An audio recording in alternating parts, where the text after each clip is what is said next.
Hello guys, welcome back to my channel. I hope you all are safe and doing good. So friends, here we are with our another topic, that is quality circle. So as you know that to increase the job satisfaction of the workers and the employees, it has now become necessary for the organization to involve them to involve the workers and the employees while making any decisions regarding the working of the organization. So quality circle is one of them. आज जो है फिर हम लोग इसके कुछ concept जो है वो पढ़ेंगे and how it takes place, what are the methods and what are the techniques actually it involves. Okay, so इस टॉपिक से स्टार्ट करते हैं. So what is quality circle? If you can see that quality circle is a group of employees belonging to the same area who continuously work towards the improvement and the development of the organization. तो मैंने क्या आपको बताया कि quality circle को जब हम लोगों को यहाँ पे क्या करना है, हम लोगों को एम्प्लॉयज को इन्वॉल्व करना है. तो फिर क्वालिटी सर्कल जो है वो आपका क्या है, एक ग्रुप है जो कि एम्प्लॉयज का होता है, belonging to the same area. ये सेम एरिया के होते हैं. सपोज कीजिए कि कोई ऑर्गेनाइजेशन है, वहाँ पे अलग अलग तरीके के प्रोडक्शंस होते हैं, अलग अलग चीज़ें बनती है. तो हम लोग बात करते हैं कोई एक पर्टिकुलर डिपार्टमेंट की, तो वो एक ही एरिया से आते, एक ही प्रोडक्ट या एक ही सर्विस से रिलेटेड होंगे या एक ही डिपार्टमेंट से होंगे, सो दैट कि वो उनका जो स्किल सेट है वो एक जैसा हो और उनकी नॉलेज एक्सपीरियंस एक जैसी हो, तो फिर वो उसके ऊपर काम कर सकते हैं बेसिकली. तो फिर who continuously work towards the improvement and the development of the organization, जो कि लगातार काम करते रहते हैं. किस लिए काम करते रहते हैं? जिससे कि ऑर्गेनाइजेशन का इम्प्रूवमेंट हो और डेवलपमेंट हो. तो देखिए, बेसिकली क्वालिटी से आपको पता चल रहा है कि क्वालिटी जो है क्या है, कि आपको एक गुणवत्ता मेंटेन करके रखनी है अपने प्रोडक्ट्स में, अपनी सर्विसेज में, अपने कामों में. ठीक है. तो क्वालिटी सर्कल का बेसिक जब कंसेप्ट आया था तो that was for the products and the services. लेकिन एचआरएम में भी इसका इवोल्यूशन हुआ, बिकॉज क्या है कि अगर आपको अपने प्रोडक्ट और सर्विसेज की क्वालिटी मेंटेन करके रखनी है तो आपको जो अपनी एम्प्लॉयज़ है उनकी तरफ भी तो काम लगातार अच्छा करना पड़ेगा. अगर वो खुश रहेंगे, वो सेटिस्फाई रहेंगे, तभी तो आपके प्रोडक्ट और सर्विसेज जो अल्टीमेटली निकलते हैं, जो आपका काम हो रहा है वो अच्छा होगा. तो यहाँ पे जो हम लोग क्वालिटी सर्कल के बारे में जो आज हम लोग बात करने जा रहे हैं, ये एचआरएम के रिगार्डिंग है. ओके, तो आपको ये थोड़ा ध्यान रखना है. फिर क्वालिटी सर्कल क्या है कि जो है डेवलपमेंट, इम्प्रूवमेंट तो हो रही है एम्प्लॉयज़ के साथ साथ आपकी ऑर्गेनाइजेशन की भी जो है डेवलपमेंट हो रही है. फिर quality circle is volunteer group. अब ये वॉलंटियर ग्रुप क्यों है? जैसे कि आप देखे होंगे कि हम लोग कोई इवेंट करने जाते हैं तो वहाँ पे वॉलंटियर्स बनाए जाते हैं. तो वॉलंटियर्स बेसिकली होते क्या हैं, जो अपनी मर्जी से आते हैं उस पर्टिकुलर इवेंट में या उस पर्टिकुलर काम में सर्व करने के लिए, हेल्प करने के लिए आप कह सकते हो. तो वॉलंटियर भी, तो क्वालिटी सर्कल में वही चीज़ होता है. इसके लिए आपको कुछ एक्स्ट्रा पे या और भी सारी चीज़ें नहीं मिलती, आपको बस एक अपॉर्चुनिटी मिल रही है. आप वॉलंटियर करो, आप सर्व करो, सो दैट कि जो आपके यहाँ काम हो रहे आप उसको हैंडल कर पाओ, उसको इम्प्रूव करने के लिए, उसकी क्वालिटी मेंटेन करने के लिए आप जो है वॉलंटियर करो, हेल्प करो. आप एक ग्रुप बना लो और आपके पूरे ग्रुप का ये काम होगा कि आप ये सारी चीज़ें देखोगे, इम्प्रूवमेंट देखोगे, डेवलपमेंट देखोगे, सारी चीज़ों का. ठीक है. फिर group compose of members who meet to talk about workplace. ये किसका ग्रुप होता है? मेंबर्स का होता है, जो कि मिलते हैं एक दूसरे से बात करने के लिए. और किसके बारे में बात करते हैं? वर्क प्लेस के बारे में बात करते हैं. एंड सर्विसेज इम्प्रूवमेंट, और सर्विस को इम्प्रूव करने की बात करते हैं. और साथ ही साथ make presentation to their management with their ideas. और उसके बाद क्या करते हैं? एक प्रेजेंटेशन बनाते हैं आइडियाज़ के, और अपने जो टॉप मैनेजमेंट के लोग होते हैं, जो सुपरवाइजर्स होते हैं, उनके सामने रखते हैं. तो बेसिकली इसके पीछे क्या रीज़न था, क्वालिटी सर्कल का जो कंसेप्ट था ये आया क्यों? क्योंकि हम माना जाता है कि जो लोग काम करते हैं तो उनको बेटर तरीके से पता होता है कि कहाँ कमी होती है, क्या चीज़ों को इम्प्रूव किया जा सकता है। बिकॉज जो सुपरवाइजर्स होते हैं, जो आपके टॉप मैनेजमेंट के लोग होते हैं ना, तो वो पॉलिसीज बनाते हैं, लेकिन एक्चुअली में वहाँ पे आके वो काम तो कर नहीं रहे होते, तो उनको एग्जैक्टली पता नहीं चल सकता ना कि कहाँ पे ज़्यादा ज़रूरी है फोकस करने का। ये काम कौन कर सकता है? ये काम वही मेंटेन कर सकता है जो वहाँ पे रहे। और वहाँ पे रहता कौन है? या तो एम्प्लॉय या तो वर्कर्स रहते हैं।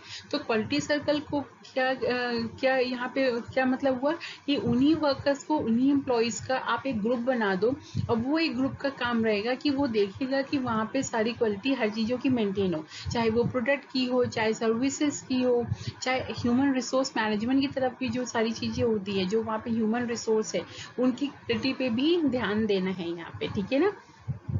फिर और ये क्या करते हैं, ये सारी चीज़ें जब देख लेते हैं तो वो मैनेजमेंट के सामने अपने विचार को, अपने आइडियाज, अपने व्यूज़ को प्रेजेंट करते हैं। फिर the term quality circle was originally described by W Edward Deming. अब देखिए, डब्ल्यू एडवर्ड डेमिंग का बहुत बड़ा रोल है टोटल जो अगर हम लोग HRM की बात करते हैं या हम लोग क्वालिटी की जब बात करते हैं, तो एडवर्ड डेमिंग का इसमें बहुत बड़ा रोल है। इवन जो है उनको ये भी कहा जाता है, उनको फादर कहा जाता है। किसका फादर कहा जाता है? टोटल क्वालिटी मैनेजमेंट का उनको फादर कहा जाता है, ठीक है। फिर जो है डब्ल्यू एडवर्ड डेमिंग ने 1950 में क्वालिटी सर्कल का जो है कंसेप्ट वो दिया, और जो है उसको लेकिन और भी डीप में, उसको और भी ज़्यादा एक्सेस करके किसने डिफाइन किया? प्रोफेसर कोरू इशिकावा ने 1988 में।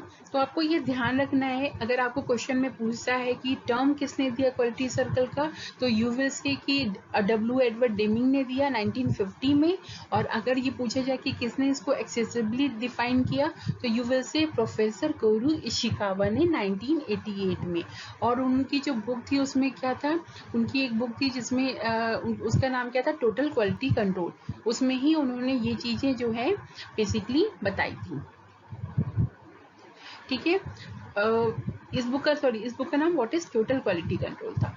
फिर प्रोफेसर क्योरू इशिकावा ने उनको क्या कहा जाता था? उनको कहा जाता था the father of quality circle भी, ठीक है। फादर ऑफ क्वालिटी मैनेजमेंट कहा जाता था एडवर्ड डेमिंग को, और प्रोफेसर क्योरू इशिकावा को फादर ऑफ क्वालिटी सर्कल जो है वो कहा जाता था। तो इसमें देखो, आपको यहाँ पे काफ़ी सारे क्वेश्चंस आपके बन गए। यहाँ पे आपसे पूछा जा सकता है कि किसने ये टर्म दिया, तो एडवर्ड डेमिंग ने दिया था 1950 में। किसने इसको डिफाइन किया? तो प्रोफेसर कोरू इशिकावा 1988 में। अगर कोई आपसे ये पूछे what is total quality control की जो बुक है, इसके ऑथर कौन थे, तो व्हाट विल यू से? प्रोफेसर कोरू इशिकावा। और कौन फादर कहलाते क्वालिटी सर्कल के? तो you will say professor Kourou Ishikawa. तो आप देख सकते हो ना कि कितने सारे जो है क्वेश्चंस बने। बाकी ये जो डेफिनेशंस हैं, इसमें भी कई बार लॉजिक से उठा करके आपसे क्वेश्चन पूछे जा सकते हैं। जो मैच द फॉलोइंग उसमें आता है, उसमें आपको एक तरफ टर्म दे दी जाती है और एक तरफ डेफिनेशंस हो जाती है, थोड़ा डीप मीनिंग हो जाता है, तो उसमें आपको मैच भी करवाना पड़ता है। तो ये चीज़ें आपको ध्यान रखनी पड़ेंगी, ठीक है। फिर आते हैं नेक्स्ट।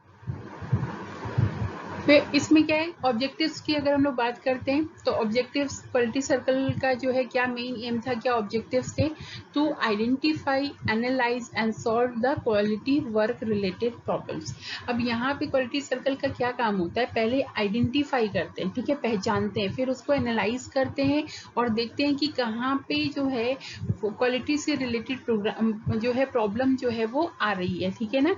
उसके बाद और उसको फिर सॉल्व भी करते हैं, to make everybody understand the importance of human relation. अभी मैंने आपको बताया कि यहाँ क्वालिटी सर्कल जो है, अभी हम लोग ह्यूमन रिलेशन के टर्म में पढ़े, ह्यूमन रिसोर्स के बारे में पढ़े ना, तो यहाँ पे हम लोग उसके बारे में ही डिसाइड करते हैं। प्रोडक्ट और सर्विस जो है आपका, एक बार हम लोग इसको साइड में रख रहे हैं, हम लोग HRF के बारे में बात कर रहे हैं, ठीक है। तो यहाँ पे क्या हुआ कि यहाँ क्वालिटी सर्कल का क्या काम भी है साथ में, कि ये भी दिखाना कि ह्यूमन रिलेशन का क्या इम्पोर्टेंस है, ठीक है। क्यों इम्पोर्टेंस है? मैंने आपको बताया कि क्वालिटी सर्कल में जो लोग होते वो आपस में एक साथ मिलके काम कर रहे हैं, ठीक है। वो ही लोग अगर साथ में एक हार्मोनी मेंटेन करके रखते हैं, प्रॉपर तरीके से जो है वर्क करते हैं, तो कहीं ना कहीं ओवरऑल क्वालिटी ऑर्गेनाइजेशन की अच्छी हो जाती है। तो इससे पता चल रहा है ना कि ह्यूमन जो है कितना इंपॉर्टेंट है, ह्यूमन रिसोर्स जो हमारे ऑर्गेनाइजेशन के लिए आ रहे हैं वो कितने इंपॉर्टेंट है। तो क्वालिटी सर्कल के थ्रू ये भी चीजें सामने आई। फिर to understand the contribution of job satisfaction. अभी हम लोग जैसे प्रोडक्ट में क्या होता है कि प्रोडक्ट में अगर अच्छा इनपुट पड़े, ठीक है, अच्छी से उसकी प्रोसेसिंग हो तो प्रोडक्ट और सर्विसेज अच्छी बनती हैं। तो क्वालिटी सर्कल में बेसिक ये चीजें देखी जाती थी। तो यहाँ पे क्या देखा जा रहा है कि अगर जॉब सेटिस्फैक्शन हो, साथ ही साथ जॉब इन्वॉल्वमेंट होती है, जो आपका क्वालिटी सर्कल है वो भी जॉब इन्वॉल्वमेंट का ही एक टाइप है।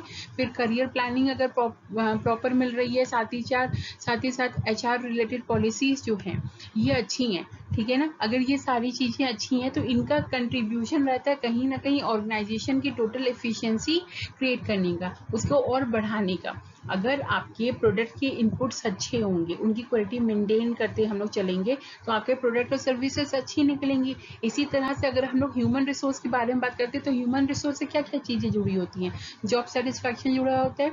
अगर जॉब सेटिस्फैक्शन हमें रहेगा, हम काम हमें अच्छे से करेंगे और अल्टीमेटली जो है प्रोडक्शन वगैरह सारी चीजें अच्छी होंगी, ऑर्गेनाइजेशन की एफिशिएंसी बढ़ेगी। जॉब इन्वॉल्वमेंट उसी तरह से हमारा रहेगा, करियर प्लानिंग हमें मिलेगी, HR रिलेटेड पॉलिसीज प्रॉपर रहेंगी। तो फाइनली क्या होगा, हम खुश रहेंगे, एम्प्लॉइज यानी खुश रहेंगे, तो क्या होगा, एफिशिएंसी जो है ऑर्गेनाइजेशन की वो बढ़ेगी, ठीक है। फिर आता है to explore the hidden potentials of every individual and make maximum use of it to improve efficiency of the organization। ठीक है, अब इसका फोकस किस पे था, इस पे अब देखिए जितने लोग इसमें हैं, आपके जितने भी ह्यूमन रिसोर्स इसमें आ रहे हैं, उन सबकी इंडिविजुअल जो पोटेंशियल है उस पर फोकस करना और उसको यूज करना, सो दैट कि उसका मैक्सिमम यूज कर सके ऑर्गेनाइजेशन की एफिशिएंसी को इम्प्रूव करने के लिए, ठीक है। तो जैसे हम लोग क्या करते हैं, जब हम लोग कोई प्रोडक्ट बनाते हैं तो हम लोग क्या चाहते हैं कि भाई हम लोग अगर उसके लिए कोई सामान यूज कर रहे हैं, ठीक है ना, उसको क्या करें, उसका जो हिडन पोटेंशियल है, अगर हम लोग मान लीजिए सपोज कीजिए कि आप खाना बना रहे हो, तो हम लोग क्या सोचते हैं कि चलो ठीक है, अगर इसमें हम लोग कुछ ऐसी चीजें ऐड कर दें, कोई एसेंस ऐड कर दें या कोई हर्ब्स ऐड कर दें, तो उसका टेस्ट इनहेंस हो जाएगा, ठीक है। ये क्या करते हैं, ये हिडन आपके पोटेंशियल्स है, ठीक है। इसी तरह से ह्यूमन रिसोर्स की अगर हम लोग रिगार्डिंग बात करते हैं तो ये हिडन पोटेंशियल है जो हमारे अंदर होते हैं, अगर हम लोग इसको ऐड कर दें तो क्या होगा, अल्टीमेटली ऑर्गेनाइजेशन की एफिशिएंसी क्या होगी, इंप्रूव हो जाएगी। तो इसी चीज पे क्वालिटी सर्कल ने फोकस किया था कि हम लोग क्या करें, हम लोग एक बस ऐसा ना करें कि बस ह्यूमन रिसोर्स को यूज कर रहे हैं प्रोडक्शन और सर्विसेज लेने के लिए, और तो फिर ऑर्गेनाइजेशन की एफिशिएंसी वैसे नहीं ठीक हो सकती। हमें क्या करना है, हमें उनकी जॉब सेटिस्फैक्शन पे हमें उनकी इन्वॉल्वमेंट रखनी है, उनके करियर प्लानिंग पे ध्यान रखना है, उनसे रिलेटेड जो पॉलिसीज है उसको अच्छा बनाना है, उनके अंदर जो हिडन पोटेंशियल है उसको निकाल करके यूज करना है, सो दैट कि अगर हम लोग उसको प्रॉपर तरीके से यूज करते हैं तो ऑर्गेनाइजेशन की एफिशिएंसी अल्टीमेटली बढ़ जाएगी, क्योंकि इन लोगों की प्रोडक्टिविटी इंप्रूव हो जाएगी, राइट। तो ये जो चीजें हैं ना, ये क्वालिटी सर्कल में आपकी बेसिकली आती हैं। तो आई होप कि आपको ये टॉपिक्स जो है थोड़ा समझ में आ रहा होगा। कंफ्यूजन होगी कोई भी तो you are free to ask any question, तो आप कमेंट सेक्शन में लिख के मुझसे पूछ सकते। अब हम लोग बात करते हैं एडवांटेजेस की। तो आई होप कि इतनी चीजें पढ़ने के बाद आपको एडवांटेजेस का जो है थोड़ा सा आइडिया, बेसिक आइडिया हो ही गया होगा कि जनरेट्स न्यू आइडियाज और इनोवेशंस। अब आइडियाज क्यों आते हैं, नए इनोवेशंस क्यों आते हैं, जैसे अभी मैंने आपको बताया कि भाई यहाँ पे क्या कर रहे हैं, यहाँ पे एम्प्लॉयज और वर्कर्स को ले रहे, तो उनको उस फील्ड की ऑलरेडी नॉलेज है, ठीक है। तो और उनके पास बहुत सारे हिडन आइडियाज होते हैं जो कि एक मैनेजमेंट का बंदा सोच भी नहीं पाता कई बार, क्योंकि वो उतने टच में नहीं होता। तो यहाँ पे आपको एक नए आइडियाज और इनोवेशंस मिल सकते हैं। प्रोडक्टिविटी डेफिनेटली इंप्रूव होगी, जैसे हमने बोला कि हम उसके एसेंस पे काम करते हैं, जॉब सेटिस्फैक्शन पे, जॉब इन्वॉल्वमेंट पे काम करते हैं, सारी चीजों पे काम कर रहे हैं, तो ये अल्टीमेटली प्रोडक्टिविटी इंप्रूव करता है। फिर इफेक्टिव हार्मोनियस ग्रुप्स बनाता है। अगर आप लोगों के ऊपर काम छोड़ दोगे जैसे, तो फिर क्या होगा कि वो एक दूसरे से इंटरेक्ट करना सीखेंगे, हार्मोनी मेंटेन करके सीखेंगे, बिकॉज उनको पता है कि वो एक ही गोल की तरफ काम कर रहे हैं, तो जाहिर सी बात है उनके बीच में कहीं ना कहीं हार्मोनियस रिलेशनशिप रहेगा, ठीक है। फिर आता है bring cool and soothing effect in the organization. अगर आप एम्प्लॉय को भी इंक्लूड कर रहे हो उस चीज़ों में, तो फिर क्या होगा कि वो उनके अंदर कोई ग्रीवांसेस नहीं रहेंगी, कोई प्रॉब्लम्स नहीं रहेंगी, तो एक अच्छा माहौल बनेगा ऑर्गेनाइजेशन में जो कि मतलब कूल और सूदिंग रहेगा, ठीक है ना। आपको भी अच्छा लगेगा, एम्प्लॉयज़ को भी अच्छा लगेगा। तो ये क्वालिटी सर्कल का बहुत ये क्वालिटी ओवरऑल आपकी ऑर्गेनाइजेशन की क्या कर रहा है, इम्प्रूव कर दे रहा है। फिर मोटिवेट्स द एम्प्लॉयज। आप किसी को चांस देते हो तो डेफिनेटली उसका मोटिवेशनल लेवल जो है वो बढ़ेगा। तो यहाँ पे एम्प्लॉयज का क्या होगा, मोटिवेशन जो है वो बढ़ेगा क्वालिटी सर्कल में, राइट। तो ये आपके एडवांटेजेस हैं। अब नेक्स्ट बात करते हैं लिमिटेशंस की, क्वालिटी सर्कल की। अब देखिए, हम लोग ने हमेशा बोला है कि जब भी कोई चीज़ें फायदे के साथ आती है तो उसमें कुछ ना कुछ नुकसान जरूर आते हैं। तो क्या क्या प्रॉब्लम्स हो सकती हैं, क्या क्या नुकसान हो सकते हैं। Unnecessary delays due to carelessness and ingenuine reasons. अभी हम लोग ने उनके हवाले तो छोड़ दिया, तो कहीं ना कहीं वो थोड़ा फ्री हो सकते हैं। तो इसके कारण क्या कर सकते हैं एम्प्लॉयज, डिले कर सकते हैं, केयरलेसनेस दिखा सकते हैं और इनजेन्युइन रीजंस दे सकते हैं। मतलब जिन बातों का कोई तर्क नहीं बैठता वो सारे रीजंस दे सकते हैं, काम को डिले कर सकते हैं, ठीक है ना। तो ये प्रॉब्लम आ सकती है अगर क्वालिटी सर्कल हम लोग बनाते हैं तो। फिर no enthusiastic participation of the employees. अभी हम लोगों ने तो उनको लिए कह दिया कि भाई हम लोग उनके लिए अपॉर्चुनिटी प्रोवाइड कर रहे हैं, लेकिन ज़रूरी थोड़ी ना कि हम लोग जिनको अपॉर्चुनिटी प्रोवाइड कर रहे हैं सारे लोग ही वो अपॉर्चुनिटी लेना चाहें। तो एम्प्लॉयज़ के साथ भी ये होता है, कई बार वो होता है कि वो एक्टिवली पार्टिसिपेट नहीं करते। आपने देखा होगा, आप लोग में ऐसे बहुत सारे लोग होंगे जिन्होंने कभी स्कूल में ही देखा है, कॉलेजेस में देखा होगा कि क्या होता है कि टीचर्स तो पढ़ाते हैं, टीचर कितना भी अच्छा हो, लेकिन कोई ना कोई ऐसा बच्चा ज़रूर रहता है जिसको पढ़ने का मन नहीं लगता, तुम उसको कितना भी पढ़ा लो। तो सेम चीज़ें यहाँ पे होती है। आप उनको मोटिवेट करने की कोशिश करोगे, इंथुसियाज्म उनका बढ़ाने की कोशिश करोगे, तब भी वो डल रहते हैं और अल्टीमेटली क्या होता है कि क्वालिटी सर्कल बनाने का आपका कोई फर्क नहीं पड़ता फिर, और आपकी ऑर्गेनाइजेशन जो है कहीं ना कहीं उस सफ़र करती ही रहती है। फिर uneducated and not well versed employees. अब ये सबसे बड़ी बात है, बिकॉज हम लोग किसके हवाले ये काम छोड़ रहे हैं, वर्कर्स के हवाले छोड़ रहे हैं। तो हो सकता है कि वर्कर्स आपके अनएजुकेटेड हो और जो आपके एम्प्लॉयज हैं तो वो हो सकता है कुछ पढ़े लिखे हैं लेकिन वो उतनी ट्रेंड ना हो, उनको उतनी प्रॉपर तरीके से नॉलेज ना हो कि कैसे जो है प्लान्स बनाना है, उसको कैसे इम्प्लीमेंट करना है। तो यहाँ पे आपकी एक और लिमिटेशन आ जाती है। फिर नेगेटिव अप्रोच होता है। ज़रूरी नहीं है कि हर किसी का पॉजिटिव अप्रोच हो, सबको लगे कि किसी को ये काम बहुत झंझट लगने लग जाए, क्योंकि इनके बदले में आप उनको कुछ दे तो रहे नहीं हो। तो ये जो है ना कि हो सकता है कि सबका वही रिएक्शन ना आए, कुछ लोग इसमें अपना डिसइंटरेस्ट दिखाएं और उसमें एक्टिवली पार्टिसिपेट ना करना चाहें। तो ये आपके जो है बेसिकली लिमिटेशंस हैं क्वालिटी सर्कल के। अब हम लोग बात करते हैं ways to make effective quality circle effective. हम लोग क्वालिटी सर्कल को इफेक्टिव कैसे बना सकते हैं। तो क्वालिटी सर्कल को इफेक्टिव बनाने के लिए सबसे पहले हमें क्या चाहिए भाई, अगर हम लोगों को लो लेवल पे, शॉप फ्लोर लेवल पे अगर लोगों को काम देना है तो सबसे पहले हमें टॉप लेवल से भी जो है सपोर्ट चाहिए होगा, बिकॉज वो ऑर्डर देंगे, वो हमें परमिशन देंगे, वो फैसिलिटीज प्रोवाइड करेंगे, तभी अल्टीमेटली हम लोग अपना कोई प्लान जो है वो इम्प्लीमेंट कर सकते हैं। तो यहाँ पे आपको सबसे पहले सपोर्ट चाहिए टॉप मैनेजमेंट का।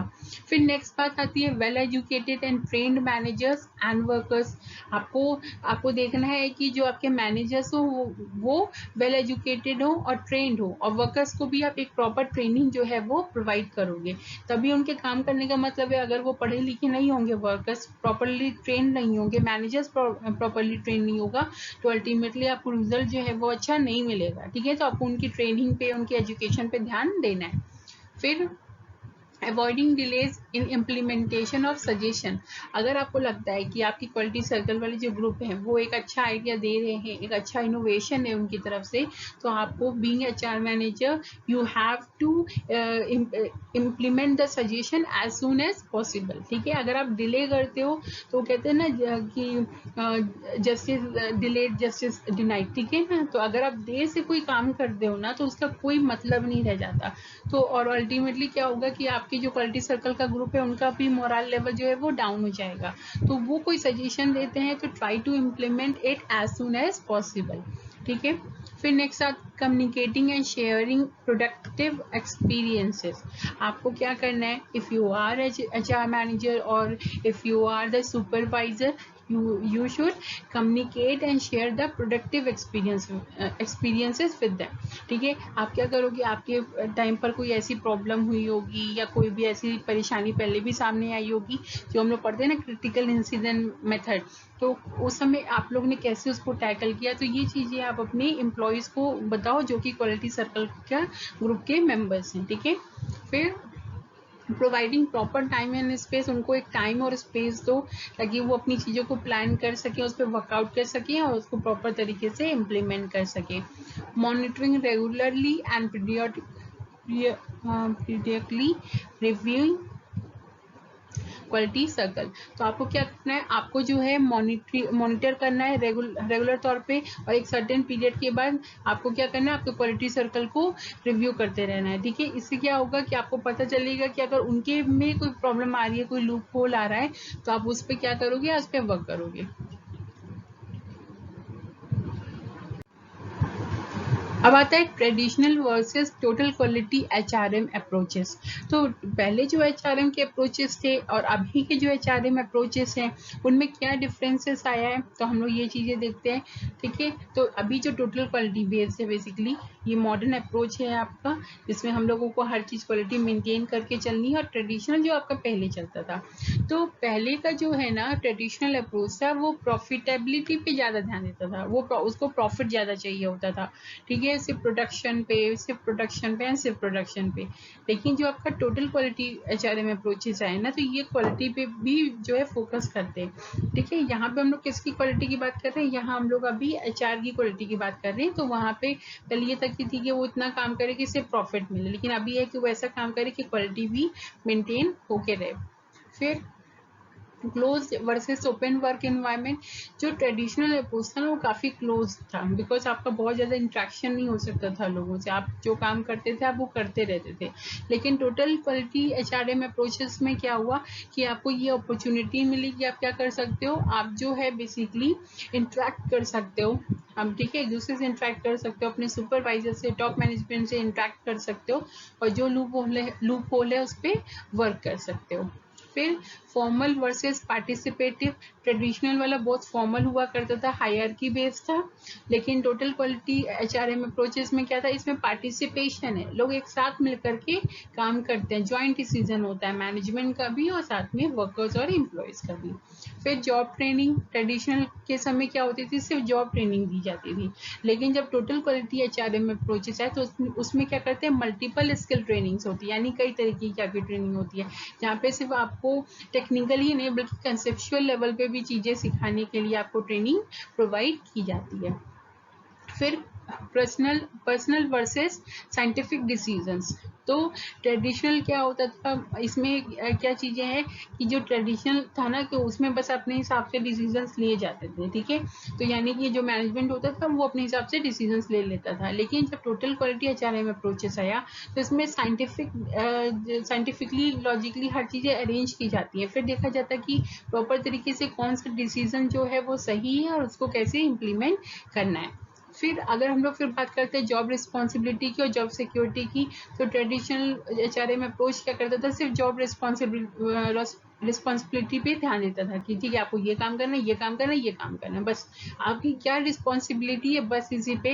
लेकिन टोटल क्वालिटी HRM अप्रोचेस ने क्या किया, उसने आपको रिस्पॉन्सिबिलिटी के साथ साथ जॉब सिक्योरिटी भी दी। ठीक है, कि अगर आप यहाँ पर हो, आप ये ऑर्गेनाइजेशन की इफेक्टिवनेस और एफिशिएंसी के लिए काम करते हो, तो आपको भी क्या होगी, जॉब सिक्योरिटी मिलेगी, लॉयल्टी मिलेगी।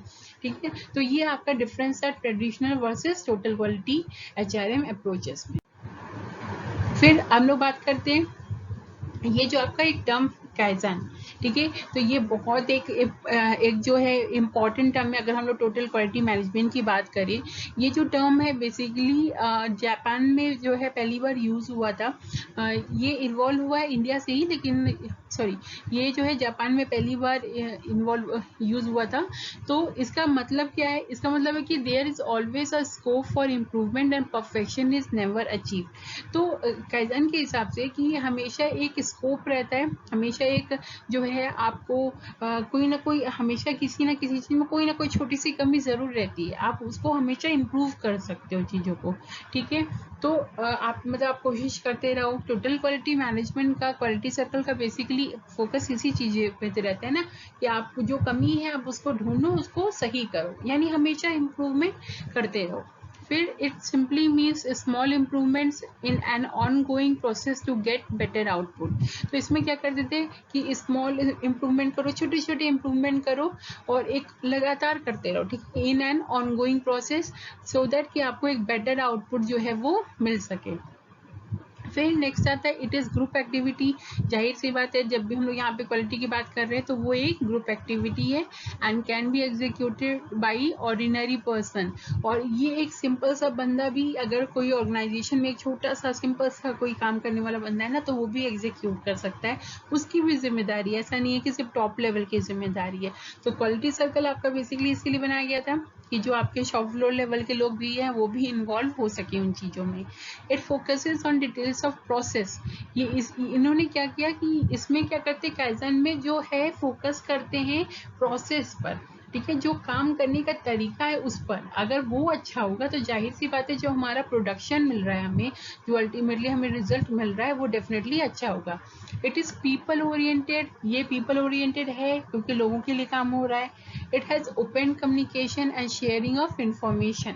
तो क्या है कि इसमें आपका ओपन कम्युनिकेशन होता है, बिकॉज ग्रुप दिया गया, आपको फ्री छोड़ा गया, आपको चीज़ों को अपने आप से करना है, आपको एक दूसरे से बात करनी है, इंटरेक्ट करना है, प्रॉब्लम को समझना है, उसको सही करना है। फिर इट प्रोवाइड्स कॉम्प्रीहेंसिव फीडबैक। तो इससे क्या होता है, कॉम्प्रीहेंसिव फीडबैक मिलता है कि भाई ठीक है, आपकी कहाँ गलती थी, आपने क्या सही किया, इसको और कैसे इम्प्रूव कर सकते हैं। तो ये सारी चीज़ें आपकी कायदान में जो है वो इंक्लूड होती है। तो अब काइज़न में जो है 3 आपके सेगमेंट थे, बांटे गए हैं। एक मैनेजमेंट है, एक ग्रुप है और एक इंडिविजुअल है, ठीक है। तो मैनेजमेंट का इसमें सबके अपने अपने जो है वो काम जो है वो बताए गए कि किसको क्या क्या करना चाहिए। फिर अगर मैनेजमेंट की बात करते हैं तो मैनेजमेंट का क्या काम है कि वो स्ट्रैटेजिक एंड लॉजिस्टिक इश्यूज देखते हैं, ठीक है, जो भी पॉलिसीज वगैरह प्रोसीजर्स वगैरह सब देखने होंगे, ये कौन देखेगा, मैनेजर, टॉप मैनेजमेंट देखेगा। फिर goals and course of action यानी प्लानिंग का काम भी यही लोग करेंगे। स्मॉल इन्वेस्टमेंट जो भी करना है उससे रिलेटेड क्वालिटी को इम्प्रूव करने के लिए तो ये लोग करेंगे। प्रोजेक्ट का एग्जीक्यूशन काम कराने का भी काम ये लोग देखेंगे और फैसिलिटीज को इम्प्रूव करेंगे, ठीक है। तो यानी जाहिर सी बात है, जहाँ पे फाइनेंशियल हेल्प की बात आती है तो टॉप मैनेजमेंट वहाँ पे सारी चीज़ें आपको फैसिलिटीज प्रोवाइड कर सकता है, प्लानिंग बता सकता है और आपको क्या करना है ये चीज़ें बता सकता है।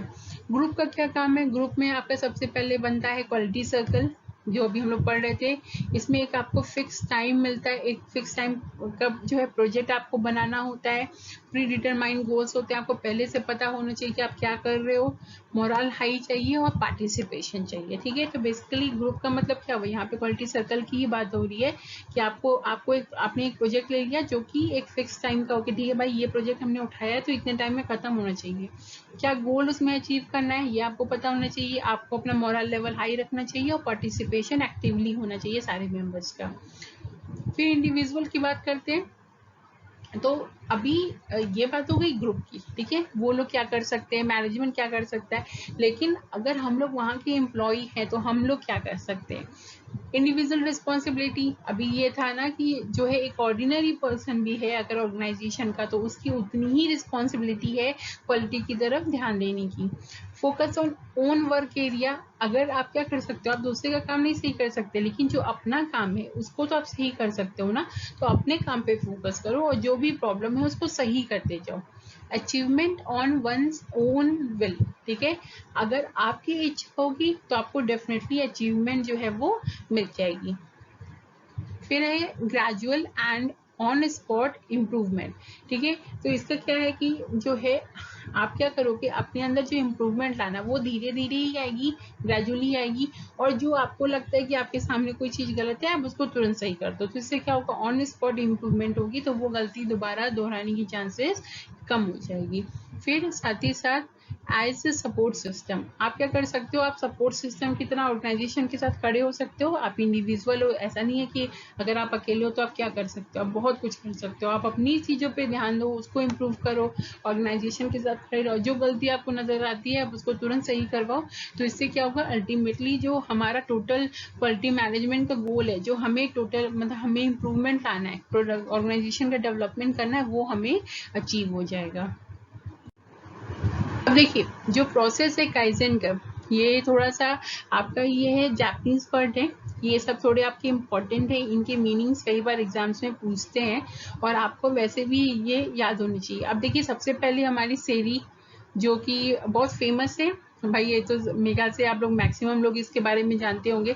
तो सेरी एक्चुअली वर्ड कहाँ से आया था, जापान से आया था, ये काइजन का एक पार्ट है।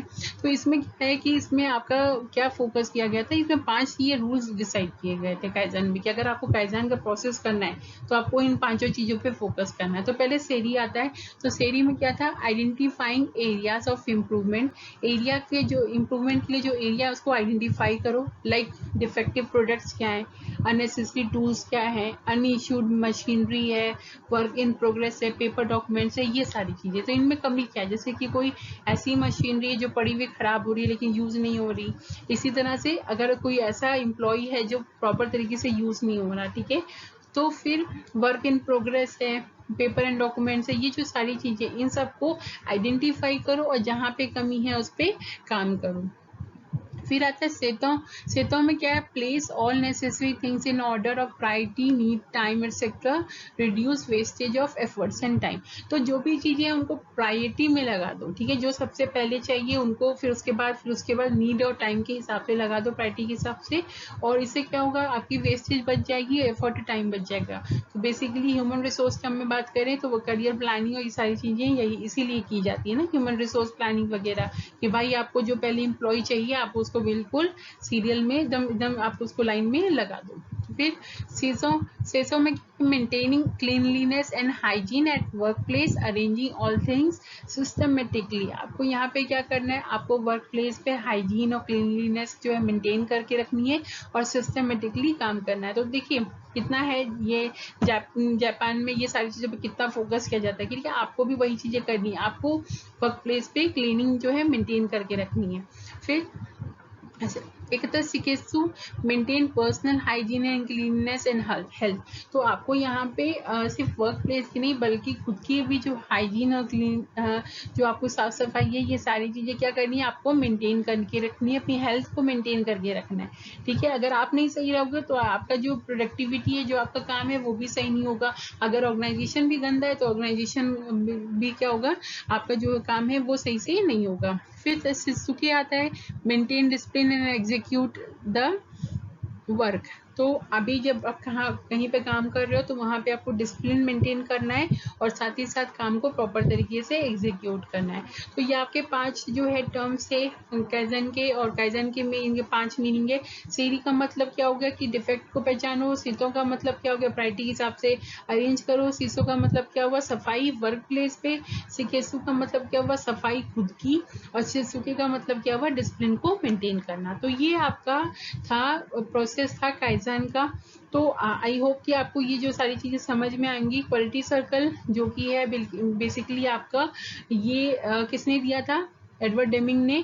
और इसको लेकिन इसके फादर कौन कहलाते हैं, कोरी इशिकावा, ठीक है। साथ ही साथ उन्होंने कौन सी बुक लिखी थी, what is total quality control, ठीक है, प्रोफेसर कोरी इशिकावा ने लिखी थी। और आपको काइजन का जो 5 वर्ड्स हैं, सेरी, सिते, सिसे और सिकिसे, शित्सुके, तो ये जो 5 वर्ड्स हैं आपको ये याद रखने हैं। आपको इसका बाकी जो इम्पोर्टेंस और ऑब्जेक्टिव्स हैं वो सारी चीजें याद करनी है। तो आपको ऐसे कर सकते हैं, आपको क्वेश्चन में कैसे पूछ सकते हैं कि आपको पूछ सकते हैं कि what is the importance of the quality control, ठीक है, क्वालिटी सर्कल। और आपको 5 पॉइंट दे दिया, आपको बताना कि एक पॉइंट कौन सा, या what is which is not the importance of the quality control. आपको 5 पॉइंट दे दिया, एक पॉइंट ऐसा होगा जो आंसर गलत होगा, ठीक है, तो आपको उसको मार्क लगाना है। तो इस तरह से आपको जो है क्वेश्चन पहचानने होंगे। ये जो लॉजिक बेस्ड क्वेश्चन आते हैं आप इनमें देखोगे, और जिनमें डायरेक्ट क्वेश्चन बनने वाले मैं आपको बताते चल रही हूँ। नाम पूछ सकते हैं, टर्मिनोलॉजीज पूछ सकते हैं, वर्ड्स के मीनिंग पूछ सकते हैं, एज ए फॉलोइंग में ऐसे क्वेश्चन आ सकते हैं, ठीक है। वर्ड व्हाट्स द फॉलोइंग में इन पांचों के भी आने के चांसेस है, ठीक है। स्टेडोस इन पांचों को क्या करेंगे, एक तरफ लगा देंगे, इनकी मीनिंग एक तरफ लगा देंगे, आपको मैच कराना होगा कि कौन से वर्ड का कौन सा मीनिंग है, ठीक है। तो ये सारी चीजें आपको देख के चलनी है। और अगर आपको इससे रिलेटेड कोई क्वेश्चन है, आपको HRM के सब्जेक्ट से रिलेटेड कोई क्वेश्चन है, आपको मैनेजमेंट के सब्जेक्ट से रिलेटेड कोई क्वेश्चन है, पेपर 1 से आपको कुछ पूछना है, तो डेफिनेटली आप कमेंट सेक्शन में लिखो, मैं आपके सारे क्वेश्चंस के लिए एक अलग से वीडियो बना करके आपके पक्के सारे जवाब दूंगी। तो guys I hope you like the classes, please hit the like button for sure, and also please subscribe my channel for the upcoming topics. Thank you guys, thank you so much, bye bye, take care.